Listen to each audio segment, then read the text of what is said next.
सबसे पहली बात तो ये है कि रिज़्क लिखा होता है और ये सही बुखारी से कॉन्सेप्ट वाज़ेह है कि जब बच्चा बिल्ड हो रहा होता है माँ के पेट में तो जिब्राइल इस्लाम आते हैं 40 दिन बाद है गालिबन या 4 मंथ्स बाद है, तो वो उसकी रूह जब घूमते हैं तो साथ में 4 चीज़ें लिखी जाती हैं, डिसाइड होती है, उसमें रिस्क भी है।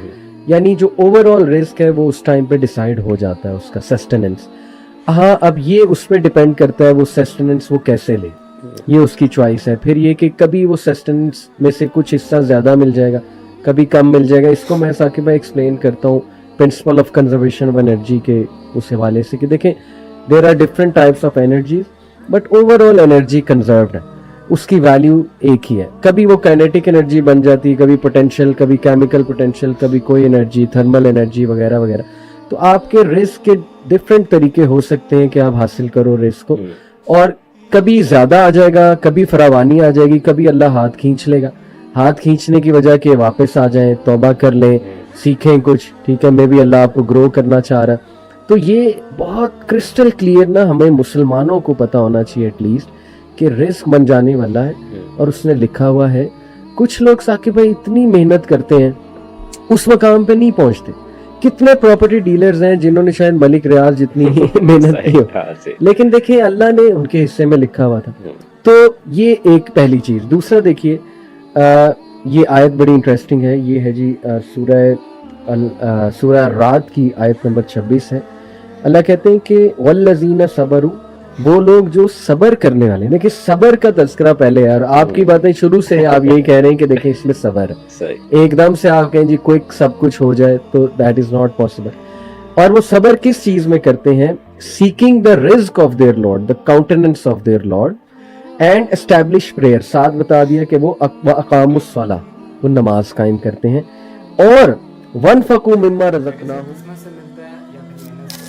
ज़्यादा मेहनत करने से रिज़्क बढ़ जाता है। अस्सलाम वालेकुम, this is me Faisal Imran. आज की वीडियो में अली सर रिज़्क के बारे में बात कर रहे हैं। स्पेशली इस वीडियो में मोहम्मद अली भाई ऐसी आयात बताते हैं और ऐसे काम बताते हैं जिसको करने से आपका रिज़्क बढ़ जाएगा। तो ये वीडियो ज़रूर देखिएगा, इंशाअल्लाह इस वीडियो में आपको बहुत कुछ सीखने को मिलेगा। इन ये डेज जब मेरा रिज़्क का कंसेप्ट क्लियर नहीं था तो अली सर की मैंने एक वीडियो देखी थी जिसके सेंटेंस में आज तक नहीं भूला। सेट इन दिस वीडियो के रिज़्क की टेंशन नहीं लेनी, स्कोप अल्लाह बनाता है, कैरियर अल्लाह बनाता है। जब हज़रत यूसुफ अलैहिस्सलाम को उनके भाइयों ने कुएं में फेंका था, वो ये सोचने लग जाते कि मेरा कैरियर क्या बनेगा। उन्होंने इजिप्ट का बादशाह बना था। इसीलिए यू नेवर नो कि हालात कैसे चेंज होते हैं। तवक्कल अल्लाह पे रखना है, इतना ज़्यादा तवक्कल रखो कि लोग तुम्हें पागल कहने लग जाएँ। स्पेशली रिज़्क के मामले में लोग पैनिक कर जाते हैं कि मेरे पास जॉब नहीं है, मेरे पास पैसे नहीं हैं।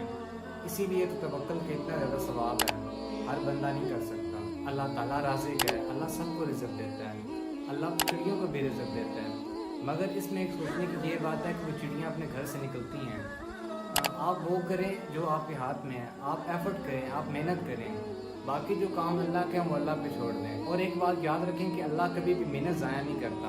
मसला ये है कि हमारे रिज़्क के कंसेप्ट बचपन से क्लियर नहीं किए जाते। हम समझते हैं कि रिज़्क सिर्फ पैसा है, दौलत है। अगर आपके पास दुनिया जहाँ की दौलत भी आ जाए मगर आपके पास सेहत नहीं है तो उस दौलत का कोई फ़ायदा नहीं है। तो ये मत सोचें कि अल्लाह ने आपको इस दुनिया में भेज दिया और आपका रिज़्क नहीं लिखा। हदीस में आता है कि जब एक बच्चा अपने माँ के पेट में होता है, एक फरिश्ता आके उसके रिज़्क का निज़ाम कर जाता है कि कितना इसको रिज़्क मिलेगा, कहाँ से मिलेगा।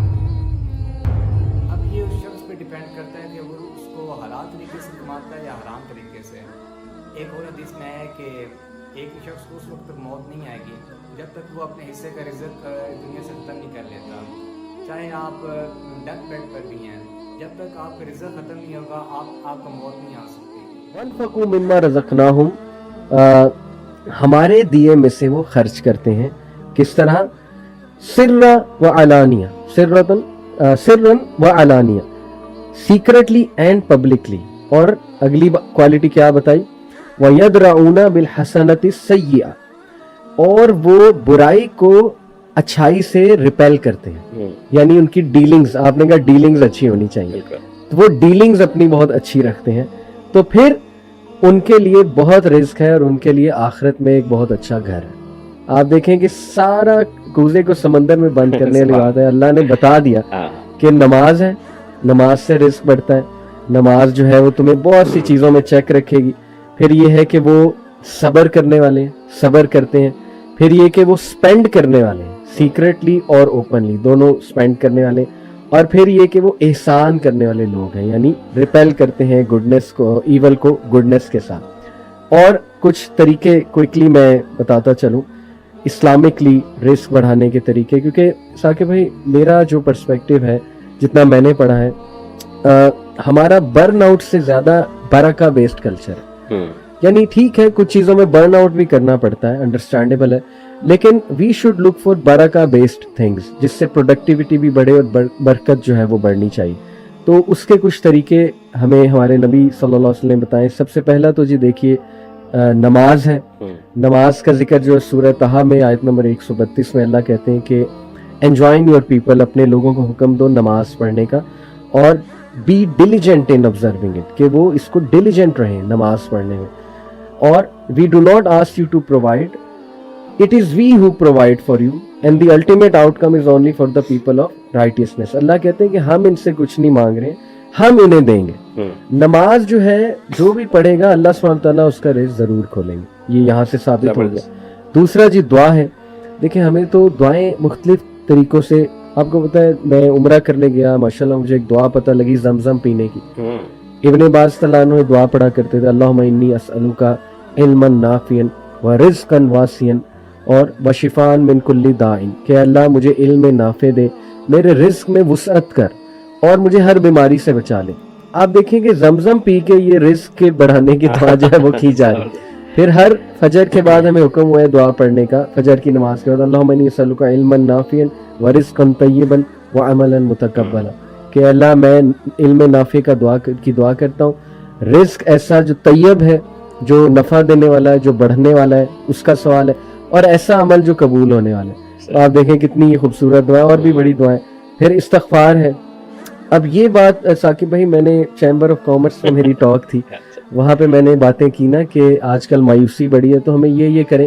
تو مجھے نظر آ رہا تھا کچھ لوگ شاید تھوڑا سا فیل کر رہے تھے کہ یار یہ کیسی باتیں ہیں. تو میں نے اس بات کو فیل کر لیا کہ سننے میں ہو سکتا ہے آپ کو امپریکٹیکل باتیں لگ رہی ہیں کہ یار یہ اتنی عام سی بات ہے, استغفار کرو آپ کا رزق بڑھ جائے گا, ایمان لاؤ رزق بڑھ جائے گا. تو پھر میں نے تھوڑا سا سمجھایا کہ یہ عام باتیں نہیں ہیں, ان میں پورا ایک فلسفہ ہے, پورا ایک سائیکالوجی ہے ان کے پیچھے.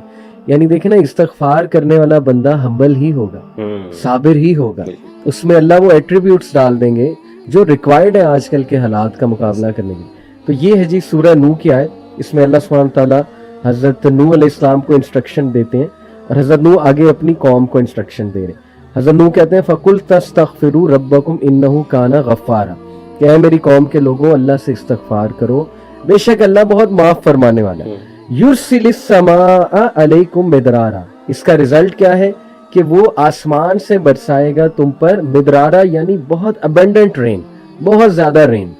اور وَيُمْدِدْكُمْ بِأَمْوَالٍ, اور اضافہ کرے گا تمہارے مال میں. سب سے پہلے اموال کا ذکر ہے, مال کا. وَبَنِينَ, تمہاری اولاد میں. وَيَجْعَلْ لَكُمْ جَنَّاتٍ, اور تمہارے باغات میں, جو تمہارے کھیتی باڑی ہے, اریگیشن ہے, اس میں. وَيَجْعَلْ لَكُمْ أَنْهَارًا, اور اللہ ریورز کھول دے گا تمہارے یہاں. اب یہ دیکھیں سارے دنیاوی فائدے. تو یہ استغفار کتنی پاورفل چیز ہے. اور لاسٹلی جی صلہ رحمی, اس میں حدیث آتی ہے, اللہ کے نبی صلی اللہ علیہ وسلم نے فرمایا کہ جو انسان اپنا رزق بڑھوانا چاہتا ہے تو پھر وہ صلہ رحمی کرے. آپ دیکھیں ثاقب بھائی لوگ کہہ رہے ہیں ہم نے باہر چلے جانا ہے, باہر جا کے خاندانی نظام سے تو آپ گئے, آپ جو ہے وہ اپنی فیملی سے دور چلے گئے, چلے آپ کہتے ہیں نہیں ہم واپس آتے رہیں گے. واٹس دی گارنٹی آپ کی فرسٹ جنریشن واپس آئے گی, واٹس دی گارنٹی سیکنڈ آئے گی, وہ تو وہیں شادیاں کر لیں گے, پھر وہ وہیں کے رہ گئے, تو کون سی صلہ رحمی. ٹھیک ہے, تو یہ بڑا کوئک میتھڈ ہے اپنا رزق بڑھانے کا, کہ جو ایسے رشتہ دار جو کڑوے ہیں ان کو ملتے رہو اللہ کے لیے, خیر کے لیے, چاہے وہ جس بھی طرح کی نیچر کے ہیں. یہ نہیں کہ بالکل ہی ان کے ساتھ جڑ جائیں, اوبویسلی ٹاکسک لوگوں کے ساتھ جڑا بھی نہیں آتا, لیکن اللہ کے لیے معاف کرتے ہوئے کوئی مدد کر دی ان کی, کوئی ان کو چیریٹی دے دی اگر آپ کے پاس کچھ پیسے آ گئے ہیں, تو یقین کریں اس سے اللہ اتنا خوش ہوتے ہیں کہ اس بندے کا مزید رزق بھی بڑھاتے ہیں, اس کی عمر بھی بڑھاتے ہیں.